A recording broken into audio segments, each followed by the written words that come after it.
మన ప్రభు అయిన యేసుక్రీస్తు పరిశుద్ధ నామములో ఈ పాడ్కాస్ట్ ద్వారా వాక్యం వింటున్న ప్రతి వారికి నా హృదయపూర్వకమైనటువంటి వందనాలు. కీర్తనల గ్రంథం 149వ కీర్తన 4వ చరణం. యెహోవా తన ప్రజల యందు ప్రీతి గలవాడు. యెహోవా తన ప్రజల యందు ప్రీతి గలవాడు. ప్రీతి గలవాడు అనగా ఇష్టము గలవాడు, వారిని బట్టి ఆనందించువాడు, హర్షించువాడు అని పలు అర్థాలు మనకు తెలియపరచబడుతూ ఉన్నాయి. అయితే ప్రభువు ఎవరిని బట్టి ఆనందిస్తున్నాడు, ఎవరిని బట్టి సంతోషిస్తున్నాడు అని చూసినట్లయితే యెహోవా తన ప్రజల యందు, ఎవరు ఆయన జనులు అనగా ఆయన పేరు పెట్టబడిన, ఆయన స్వకీయ సాంపాద్యము, ఆయన కొరకు ప్రత్యేకించబడినటువంటి జనాంగము, ఆయన వాగ్దాన సంతతి, ఆయన రక్తంలో కడగబడి ఆయన జీవ మార్గమును ఎన్నుకున్నవారు, వారు ఆయన ప్రజలు. హృదయ సంబంధమైనటువంటి సున్నతి పొందినవారు, శరీర సంబంధమైనటువంటి బాహ్య సంబంధమైనటువంటి సున్నతి కాదు కానీ హృదయ సంబంధమైనటువంటి సున్నతి పొందుకున్న వారే ఆయన ప్రజలు. ఆ ప్రజల యందు ఆయన ఆనందిస్తున్నాడు, ఆయన ప్రీతి గలవాడు. ఇంగ్లీష్ లో మనం చూస్తాం, Lord taketh pleasure in his people అనగా వారిని బట్టి ఆయన హర్షిస్తున్నాడు, ఆనందంగా ఆయన సంతోషిస్తున్నాడు. తన ప్రజలను బట్టి మాత్రమే, అందరిని బట్టి కాదు. అయితే తన ప్రజలు అనగా హృదయ సంబంధమైనటువంటి సున్నతి కలిగిన వారు అని మనం ఆత్మీయ అర్థం చేసుకున్నాం. అయితే కొందరు ఆయన మందిరంలో కనబడుతూ నేను కూడా ఆయన బిడ్డనే, ఆయన అంటే నాకు ఎంతో ఇష్టము, ఆయనతో నేను ఎప్పుడు మాట్లాడుతూ ఉంటాను, ఆయన నాతో మాట్లాడుతూ ఉంటారు, ఈ రోజు వాక్యం నాతోనే మాట్లాడారు అని వారిని వారు ముసుగు వేయబడినటువంటి ముఖముతో, కనులు మూయబడిన వారుగా భ్రమపరచు ఆత్మకు వారిని వారు అప్పగించుకుంటూ ఉంటారు. అయితే తన ప్రజలు హృదయ సంబంధమైనటువంటి సున్నతి పొందుకున్న వారు ఏ విధంగా ఉంటారు అని మనం చూసినట్లయితే ఇదే కీర్తనల గ్రంథం 147వ కీర్తన 11వ చరణం. తన యందు భయభక్తులు గల వారి యందు, తన కృప కొరకు కనిపెట్టుకుని వారి యందు యెహోవా ఆనందించువాడై ఉన్నాడు. చదివిన వాక్య భాగంలో యెహోవా తన ప్రజల యందు ప్రీతి గలవాడు, ఆనందించువాడు. అయితే తన ప్రజలు అనగా ఎవరు, ఎటువంటి వారు, వారి స్వభావం ఏంటి, వారి క్రియలు ఎలా ఉంటాయి అని మనం చూసినట్లయితే ఆయన యందు వారు భయము మరియు భక్తి కలిగి ఉంటారు, మరియు కేవలం ఆయన కృప కొరకు మాత్రమే కనిపెట్టుకొని ఉంటారు.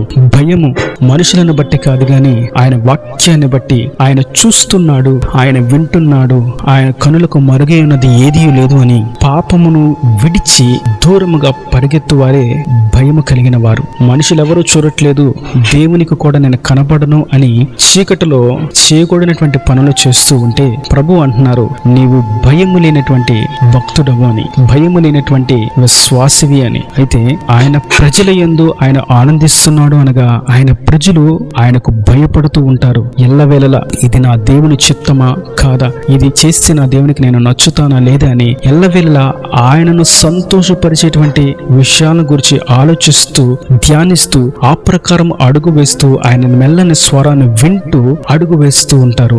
వీరు ఆయన యందు భయము కలిగిన వారు మరియు భక్తి కూడా కలిగిన వారై ఉంటారు. వీరి భక్తి ఏ విధంగా ఉండిద్ది అనగా ఆదివారం మట్టుకు, శనివారం మట్టుకు భక్తి ఉండదు, క్రిస్మస్ రోజు మాత్రం భక్తి ఉండదు, సెమీ క్రిస్మస్ మాత్రం భక్తి ఉండదు, క్రొత్త సంవత్సరంలో 1వ తారీఖు జరిగే ఆరాధన మట్టుకు భక్తి ఉండదు. కానీ వీరు ఎప్పుడు కూడా దేవుని యందు భక్తిని ప్రదర్శిస్తూనే ఉంటారు, భక్తి కలిగి జీవిస్తూనే ఉంటారు. వారి ప్రార్థన ఉదయ సాయంకాలపు నైవేద్యములు ధూపము వలె ఆయనకు అర్పిస్తూ ఉంటారు. ప్రార్థన వారి యొక్క శ్వాస వలె, వాక్య ధ్యానము వారి యొక్క గుండె చప్పుడు వలె ఎప్పుడు వారి జీవితంలో అవి ఇమిడి ఉంటాయి. వీరు ఆయన యందు భక్తి కలిగిన వారు. ఆ భక్తికి వ్యతిరేకంగా ఆటంకపరిచే విధంగా ఉండేటువంటి ప్రతి దానిని వీరు విడిచిపెడతారు.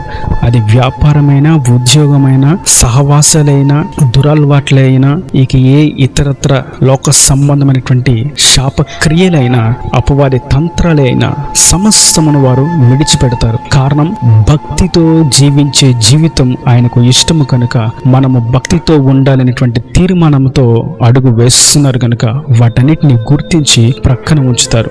దాని అర్థం యోబు యెహోవా యందు భయము మరియు భక్తి గలవాడు అని సాక్ష్యము పొందుకున్నాడు. మనుషులెవ్వరికీ భయపడలేదు, నా తండ్రి, నా ప్రభు నన్ను చూస్తున్నాడు అని ఆయనకు మాత్రమే భయపడి తన బిడ్డలను పవిత్రమైనటువంటి మార్గంలో క్రమంగా పెంచాలనేటువంటి తాపత్రయముతో ముందడుగు వేస్తూ ఉన్నాడు. సమస్తమును కోల్పోయినప్పటికీ దేవుని యందు ఉండవలసినటువంటి భక్తిని మాత్రం అతడు విడిచిపెట్టలేదు. కనుక యెహోవా యందు యోబు భయము మరియు భక్తి గలవాడుగా ఉన్నాడు. అతడు ఏ విషయాల్లో నష్టపోయాడో దానికి మించినటువంటి ఆశీర్వాదాన్ని దేవుడు అతనికి అనుగ్రహించాడు. అంతకంటే ముఖ్యమైనటువంటి విషయం, యెహోవా యోబు యందు ప్రీతి గలవాడు, తన ప్రజల యందు ప్రీతి గలవాడు, భయము భక్తి కలిగిన వారి యందు ఆయన ప్రీతి కలిగిన వాడు. మరొక విషయాన్ని మనం చూస్తాము, తన కృప కొరకు కనిపెట్టుకుని వారి యందు. అనగా ఈ రోజు కోర్టులో తీర్పు ఉంది, ఈ రోజు పోలీస్ స్టేషన్ కి వెళ్తున్నాను, లేదా ఈ రోజు పెద్దలు వస్తున్నారు, లేదా ఈ రోజు ఆ రాజకీయ నాయకుడు కలుస్తాడు, లేదా ఈ రోజు వాళ్ళు వస్తారు,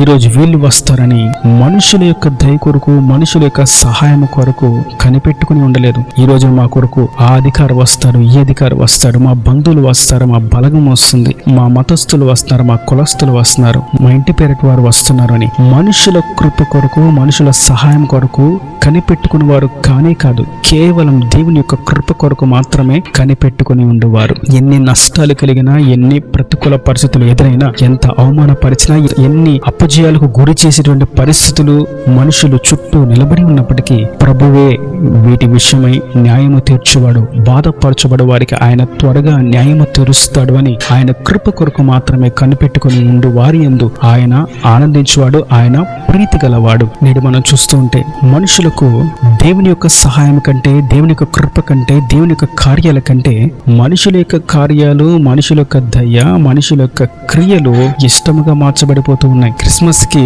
డాన్స్ వేస్తే, సౌండ్లు పెడితే, లైటింగ్ పెడితే జనాలు ఎక్కువ వస్తారు, లేదా మందిరంలో ఏ విధంగా చీకటిగా చిన్న చిన్న లైట్లు పెట్టి ఉంచితేనే జనులు వస్తారు.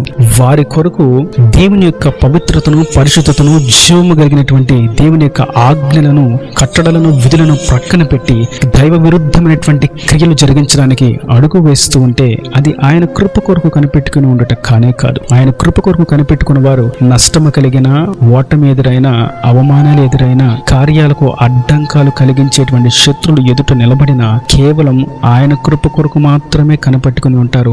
మనుషుల వైపు దృష్టిని ఉంచరు. పలానా వాళ్ళు వస్తే మా పేరు పెరిగిద్ది, పలానా వారిని తీసుకుని వస్తే మేము గొప్పగా కనిపిస్తాం, మేము సైతం అనేకులకు పరిచయం అవుతామని పేరు ప్రఖ్యాతులు పొందుకున్న వారిని, లోక సంబంధంగా ఖ్యాతి కలిగిన వారిని తీసుకుని వచ్చి జీవము కలిగినటువంటి దేవుని ఆలయంలో, సత్తు కలిగినటువంటి సహవాసంలో వారిని గూర్చి తీసుకురావడం, వారిని బట్టి అతిశయించడం అనేది ఆయన కృప కొరకు కనిపెట్టుకుని ఉండట కానే కాదు. ఆయన కృప కొరకు కనిపెట్టుకుని ఉన్నవారు ఎంతటి వారినైనా సరే కట్టడలకు, ఆజ్ఞలకు, విధులకు, దేవుని చిత్తానికి సరిగ్గా గీత గీసి నిలబెడతారు. అది ఎంతటి వారైనప్పటికీ ఇది మీ హద్దు అని అంతకు మించి వారిని దేవుని పరిచర్యలోకి రానివ్వరు. మనము దినవృత్తాంతముల గ్రంథం 26వ అధ్యాయము 16వ వచనం నుండి మనం చూసినట్లయితే అక్కడ ఒక వ్యక్తి కనిపిస్తాడు, ఒక సత్య సేవకుడు, యాజకుడైనటువంటి అజర్య.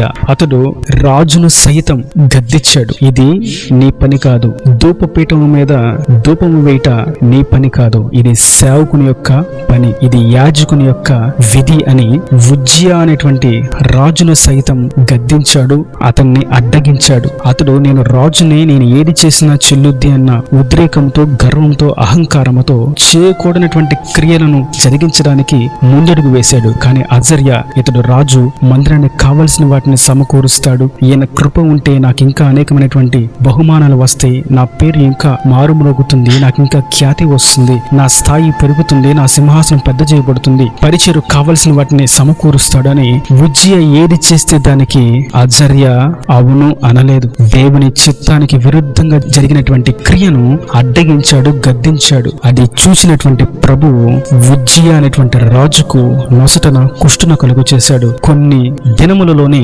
ఉజ్జియా సమాధిలోకి వెళ్ళిపోయాడు. కారణం, జీవము కలిగినటువంటి దేవుని సేవకుడు తన స్థాయిని గుర్తించి మనుషుల కృప కాదు నాకు కావాల్సింది, దేవుని కృపే కావాలని ఆయన కొరకు కనిపెట్టుకుని ఉన్నాడు. కనుక దేవుడు అతని పక్షమును ఉండి శత్రులను అణిచివేశాడు. తన ప్రజల యందు ప్రీతిగల దేవుడు ఆ ప్రజలకు హాని కలిగించే వారందరినీ ఆయనే దూరం చేస్తాడు. అపవాది తంత్రములను ఆయనే దూరం చేస్తాడు, చీకటి క్రియలను ఆయనే దూరము చేస్తాడు, కలహాలను ఆయనే దూరము చేస్తాడు, కొట్లాట్లను, అల్లరులను ఆయనే దూరము చేస్తాడు, వ్యతిరేకతలను ఆయనే దూరము చేస్తాడు, మార్గాన్ని సరళము చేస్తాడు. ఇస్సాకు కష్టపడి బావిలు తవ్వితే ఫిలిస్తీన్లు వచ్చి ఈ బావి మాది అని అన్నారు. నీరు పడేంత వరకు కష్టపడి ప్రయాసపడి తవ్వుతూ ఉన్నప్పుడు ఏమీ మాట్లాడలేదు, కానీ కష్టపడి ప్రయాసపడి నీళ్లు తవ్వుతూ ఉండగా నీళ్లు వచ్చిన తర్వాత ఈ బావి మాది అని దౌర్జన్యముతో ఇస్సాకును అక్కడ నుండి నెట్టివేశారు. మరొక చోటుకు వెళ్ళాడు, అక్కడ కూడా బావి తవ్వాడు, నీరు వచ్చినాయి. మరలా ఫిలిస్తీన్లు వచ్చి ఈ బావి కూడా మాదే అన్నారు, అక్కడ కూడా వదిలివేశాడు. మరొక బావి దగ్గరికి వెళ్ళాడు, ఆ బావిని తవ్వాడు, అక్కడ నీళ్లు వచ్చినాయి. ఈసారి కూడా ఈ బావి మాది అని ఫిలిస్తీన్లు దౌర్జన్యం చేశారు. అయినప్పటికీ ఇస్సాకు మనుషుల కృప కొరకు కాదు, నాకు కూడా జనాలు ఉన్నారని కాదు, నేను కూడా పిలిస్తే నా కొరకు వచ్చి యుద్ధం చేసేవారు అనేకులు ఉన్నారని కాదు, గాని యెహోవాయే నీకును నాకును న్యాయము తీర్చువాడు, ఆయన నీతిగల న్యాయాధిపతి అని యెహోవాయందు ఆయన కృప కొరకు కనిపెట్టుకుని ఉన్నాడు. కనుక తాను కోల్పోయిన వాటన్నిటిని మరలా శత్రులు వచ్చి అతని బావులు అతనికి అప్పగించి అతనికి క్షమాపణ చెప్పి వెళ్ళారు. కనుక దేవుడు తన ప్రజల యందు ప్రీతి గలవాడు. మన యందు ఆయన ప్రీతి గలవాడుగా ఉండాలి అనగా మనము ఆయన యందు భయభక్తులు కలిగి ఉండాలి, మరియు ఆయన కృప కొరకు మాత్రమే కనిపెట్టుకుని ఉండాలి. అప్పుడు ఆయన మన కొరకు రాజులను అధములుగా చేసి రాజ్యాంగాలను త్రిప్పివేసి తన ప్రజల మార్గాన్ని సరళం చేసి జయముతో విజయోత్సవంతో ఊరేగింప చేస్తాడు. ఈయన దేవుని మాటలు ప్రతి వాని హృదయంలో నీరు కట్టి ఫలింపు చేయను గాక. ఆమేన్. God bless you. తలలో వంచి కనులు మూసినట్టయితే మీ కొరకు చిన్న ప్రార్థన. ప్రేమ స్వరూపి కరుణ కటాక్షం కలుతంటే నా ప్రభువా, వాక్యాన్ని ప్రతి ఒక్క బిడ్డను మీ కృపతో జ్ఞాపకం చేసుకుంది. నీ ప్రజల యందు నీవు ప్రీతి గలవాడవని మీరు సెలవిచ్చారు. అయితే నీవు ఎటువంటి ప్రజలను ప్రేమిస్తున్నావు, ఎటువంటి ప్రజల యందు ఆనందిస్తున్నావు, ఎటువంటి ప్రజల యందు ఇష్టడువై ఉన్నావు, ప్రీతి గలవాడవై ఉన్నావు అనగా నీ యందు భయభక్తులు గలవారి యందు అని, మరియు నీ కృప కొరకు కనిపెట్టుకుని వారి యందు అని మీరు తాటిగా తెలియజేసిన విధానాన్ని బట్టి నీకు స్తోత్రం. ఈ వాక్యాన్ని ప్రతి ఒక్క బిడ్డ నీ భయభక్తులతోనూ నీ కృప కొరకు కనిపెట్టుకుని వారిగాను నిలబెట్టి వారి మార్గాన్ని సరళం చేసి వారి కార్యాలను సఫలము చేసి వారి ప్రతి అవసరం అక్కర్ను నీ మహిమలో తీర్చి రాకడకు రాజ్యంలో సిద్ధపరచమని యేసు పరిశుద్ధ నామమున ప్రార్థించి వేడుకుంటున్నాను తండ్రి. ఆమేన్. ఆమేన్.